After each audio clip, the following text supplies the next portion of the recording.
Hello, welcome everybody to a November 1st gold analysis for the week of November 2nd. Happy November. Only 2 years left in 2020. What a ride it's been. Um, this week we got a lot of stuff going on. I'm talking elections, NFP, pound interest rates, basically everything. So we're going to do a top-down analysis on gold. We're going to check out potential moves, see if we could kind of draw out some ideas for the week so we're well prepared. First, I'm going to start out with the quarterly chart. It's a 3-month chart. It's something I saw while doing research on other traders' analysis. We could see it does play out pretty nice. You have consistent move upwards after the '08 crash, quarter to quarter. Gold ended up shooting upwards. The '08 crash was in this area here, and from that area, you can see the price of gold basically doubled up until 2 years actually. So 23 years. That's a lot of quarters. So at the end of 2011, it basically started to consolidate and then push down in 2013. So with that, and just taking this into consideration, this whole move here, something I am kind of anticipating for this first because of elections, and second because of news end of the year, still fear and coronavirus cases going up with no sign of slowing down.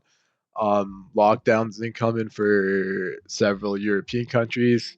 So with all those reasons, I am bullish on gold, and I do feel like it will potentially fill this wick that it formed last quarter. Um, this quarter has been kind of consolidation. It's just been October, which is just this doji so far, waiting for the U.S. elections, but we'll see. But we could see from the end of 2018, from the trade war, it's been a consistent rise up from 1350 all the way to these prices. I think it will double eventually, and I do think it'll hit 2500 eventually. I do have a bet with a few people hit 2500 next year. So I'm waiting for that, see if it actually plays out. If it doesn't, and if there is some sell off or selling pressure in gold, I do expect it to hit low 1800s, maybe even to the mid 1700s, kind of have a 50% retracement from this move. So even like 1600, mid 1600. But we'll see from that fib line. Obviously, that's a long term type of analysis. This is a quarter. So that's only like 4 candlesticks per year. So now when we move to the monthly candles, we can see the same thing push up. Now we're seeing this move downwards. It's kind of slowed down a little bit. October was kind of doji. It has this nice support area it's forming. So if we do see a kind of wick down to start November and a push up, then it's gonna go higher. If it it will go higher if there's fear, uncertainty, more countries going into lockdown, and in general, more more people worried and more investors worried. They're gonna flock into safe havens, which is gold. So with that, it's gonna be an interesting November. I do have the news up, and we'll look at that. You have ISM manufacturing PMI. Oh, this is still ahead. They gotta change this to Forex factory, but it's at 8 a.m. We have the presidential election all day on Tuesday, so that's gonna be a volatile day. ISM services PMI on Wednesday at 8 a.m. Pound bank rate 5 a.m. FOMC. Oh damn, federal funds rate is on Thursday too, and then NFP. Yeah, this week is going to be very volatile. You have everything red folder plus elections plus NFP. This week will be crazy, and it'll be volatile. You're going to see 100 pip moves and swings on gold pretty easy, and obviously you want to get on the. You want to wait for that volume injection, and I think that's going to be the play for me this week. It's kind of wait for that volume injection, and then sorry, I gotta reopen that. So wait for the volume injection on those days, and go with the flow. I think it's going to be a flow trading type of week. So wherever the volume is injected, whichever the flow is going, whichever direction it's going, kind of just enter, go with it, exit. That's it. It's going to be that simple. Go with the momentum. Go with what the general market is doing, what the smart money wants to do, and go with that direction for gold. Just going to pull up US here, make it a lot easier to read. Oh, I have orange. Might be, yeah, there we go. So this is basically a heavy news week for the US dollar. Now we go to the monthly here and back to it. October was kind of consolidation. We had that push down at the end of October. I call that the October 17th analysis, and on the 10th analysis for those weeks, well, the 19th week and the 12th week in October, we had that push down, but now we have this nice liquidity area. Anything below this will push down, and I do feel like we'll push down to 1800. So that is a clean sell on a long-term play for October. Something below that is going to be a clean sell. I'll remember that as I go down into the time frames. Weekly, we see the 8 at the 1910 to 1930 areas. That is a big liquidity zone. You have all these wicks here, so there's just a lot of price action and movement in those zones on the weekly.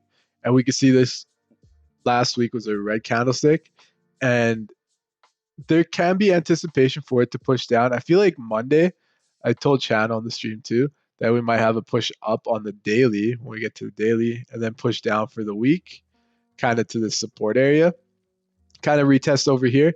Anything below this level is going to be an easy sell down. So anything below these two wicks are going to be an easy sell down. That's one thing we'll be watching. And anything below, obviously, these daily candlesticks will be an easy sell down. But you can see it is in a downtrend at the moment. And the true uptrend will be when it breaks here. That is the cleanest move. And this part, you're going to test levels, but that is the cleanest move. And at the prices right now, we're at this support area. So with that support, you might even see a wedge and then it break out to one side. I might draw that actually. Have that wedge into play.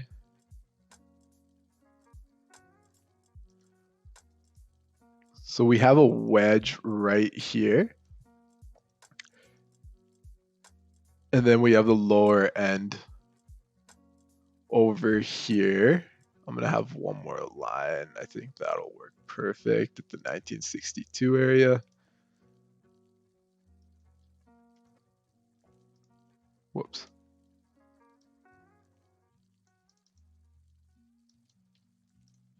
And then we're just going to have a square going across. I have it at 1963 and 1960 or 1863, 1861. I think that goes negative. Whoops, other one.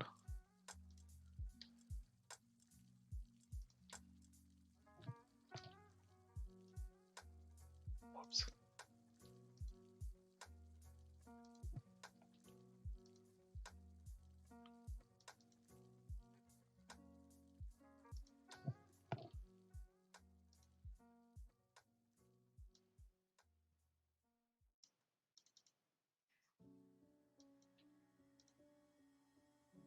There we go. So now we have this clean liquidity area at this area over here.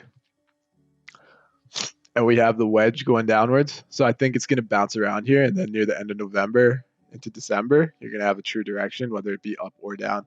So during the month, I do feel like we're going to get a little push up and a little push up to this area, especially tomorrow, considering how this daily candlestick finished. I feel like we're going to get a push up, maybe to like 1900, 1890 for sure, and then kind of see how it reacts from there. When we go to the 4 hour, we can see there's the one liquidity zone down here. Give me a second. I'm going to edit this a little bit. There we go. 63. And then there's this liquidity zone over here that it had. So there's quite a few areas of contention. There's going to be a lot of traffic. If we look at the true 4 hour, we can see if there's a push up, we got this whole zone up to 1910. 1895 could be a level, 1900. So there's just different areas where there's potential for profits, and one of them is going to be 1895. Look how many times it has tapped into this region, especially from last week. So that's going to be one area we could see the longs play out to, is the 1895 area. And that is the area before it dropped. Put this 95.50, 94.5. Kind of extend it out a bit. Whoops.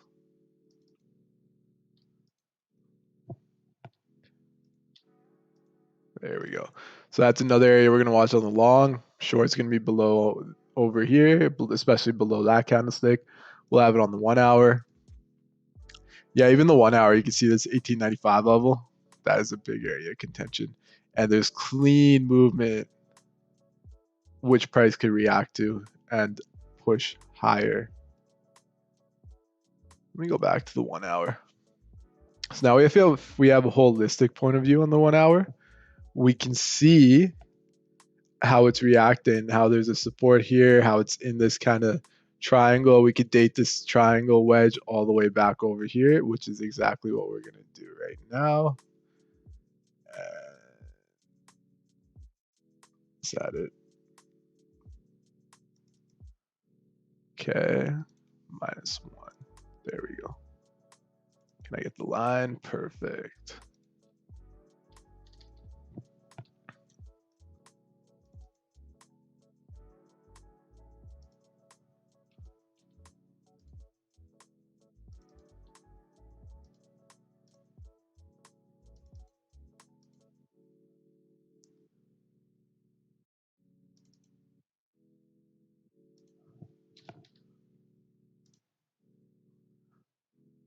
Perfect. I didn't have to do those two. I'm going to do that. There we go. So we can see this wedge forming, the support over here, the downwards triangle here. This is an intraday level that I'll be looking for the long side. I do feel like you're going to get a little move up, especially considering how this daily closed. So Monday, I did call it last week too. I do feel like that this will kind of push up and have a green candlestick for the day. But overall, it is kind of in this downwards wedge. A break above this upper part of the wedge is going to shoot up higher. Break below, you got room to go down. Room to go down, 1800s, probably around this area. So this little box here, it'll probably head down there. I can delete that for now. It's not going to be on the screenshot I take. Usually I like taking it on the 1 hour. So we'll see how it goes. Maybe I'll switch it to the daily this time. Yeah, I will switch it to the daily this time. I'm going to have the news. So there's a few things I'm going to look at. It's going to be the news,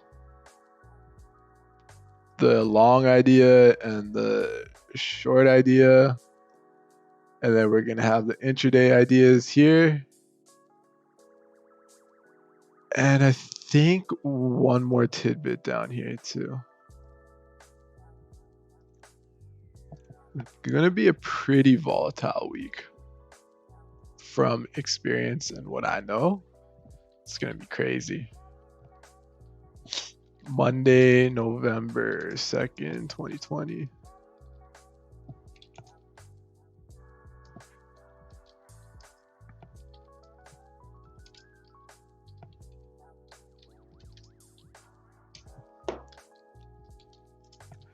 I think I'm going to do some SPY analysis too.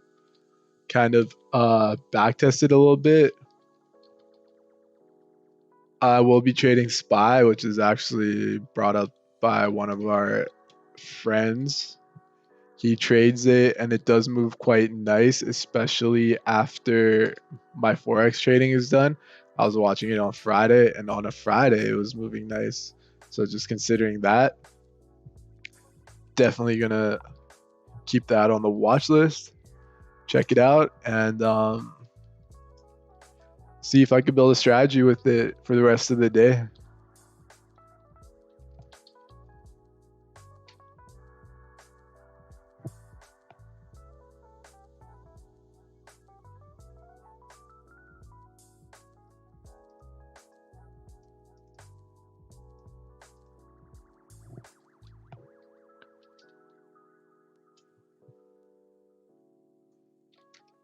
There's a lot of news this week.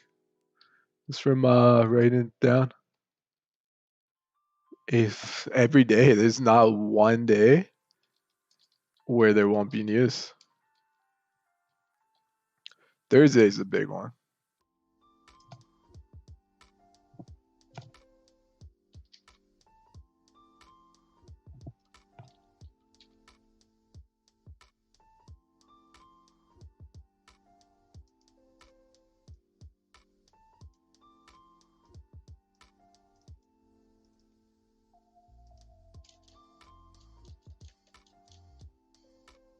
There we go.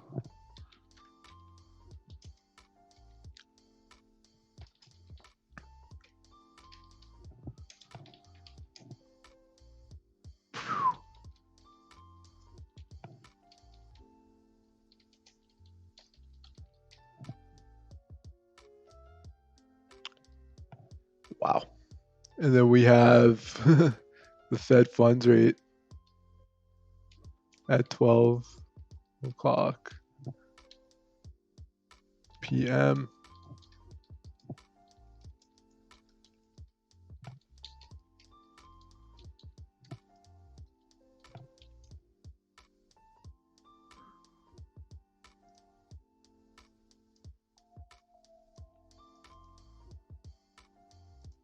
Finally, Friday, November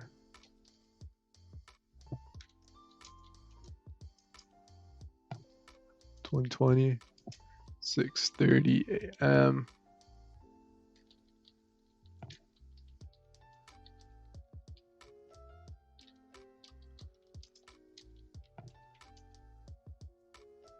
You know what? I'm just gonna do comma.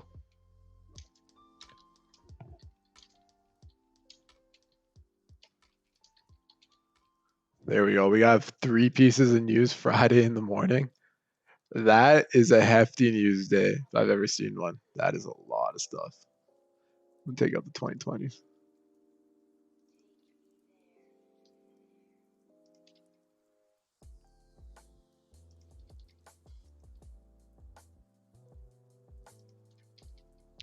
Clean it up a bit.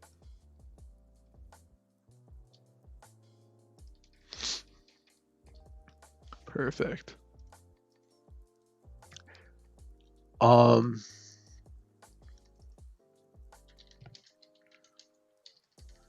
We talked about the long-term longs, which will be above the wedge downtrend line with more fear slash uncertainty in the markets, coronavirus second wave gaining traction.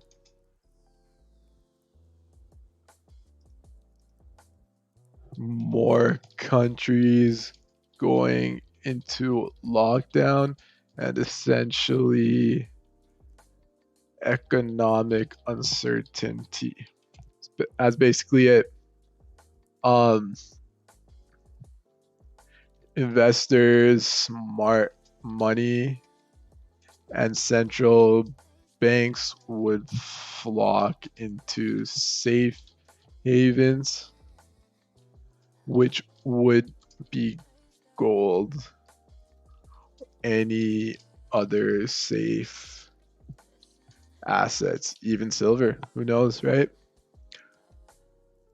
That's going to be a long-term long play above this wedge. This is going to be my intraday plays. I'm going to actually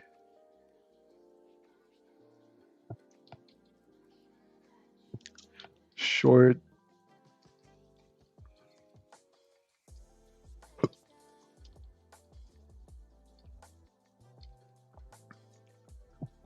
there is a lot of uncertainty and news this week. We'll be looking for volume injections and momentum with quick entries in and exits out for the quick momentum slash volume moves up to levels or a little before. Follow the direction of volume and trade based off price action. Based off of what price action shows. I'm not biased towards the long or the short side this week and intraday in general. I'm going to be playing intraday plays, short-term movement upwards to grab liquidity. There's a lot of uncertainty news this week. We'll be looking for volume injections, momentum with quick entries in and exits out for the quick momentum slash volume moves up to levels or a little before, following the direction of the volume and trading based off what price action is going to show me for that day. So it'll be pretty interesting to see how that plays out for sure. Sorry, give me one moment.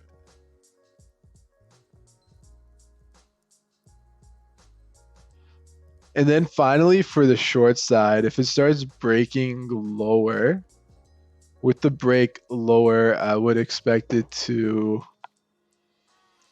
I don't need that actually. I'm just gonna go short. Oh, long-term shorts.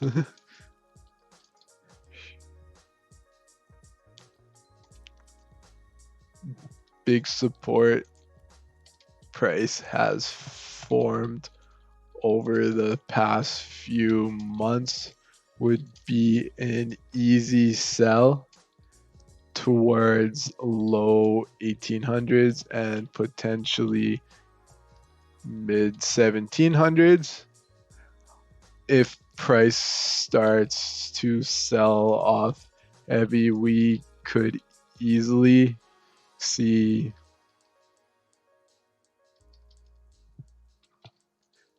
a big down move for gold.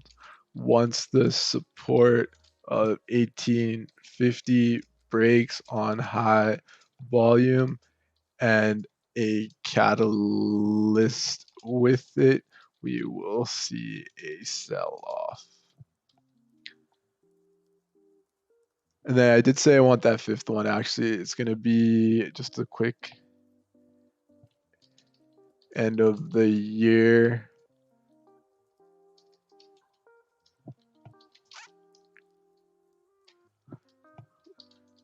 Kind of what I'm thinking for the end of the year. It's like considering a wild 2020, uncertainty and fear still in the markets, countries going into a second lockdown, presidential election upcoming, and in general uncertainty with COVID or I'll just go with COVID.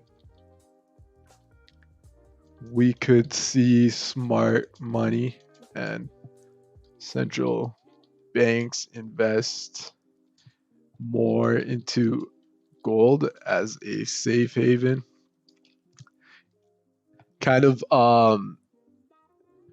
see the end of the fourth quarter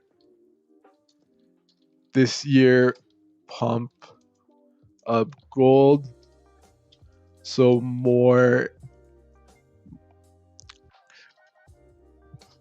central bank, I'll say so smart money diversifies and has a share of gold in their portfolios to start. That's kind of my whole mindset with it. So with that, I'll move this news kind of down here. See if I can shorten this up. Yeah, with that, it's going to be interesting with the end of the year. That is a lot of content on that. I'll upload it on the website too. So no, with that, it'll be an interesting type play. Obviously, intraday for the week, I'm looking up here. But the end of the year plays, I do expect this upper one to get broken. But if it does start selling off below this area, then it'll go down. And we have a lot of news this week. It's going to be quite intense. Other than that, I'm going to upload this on the website. The analysis will be there.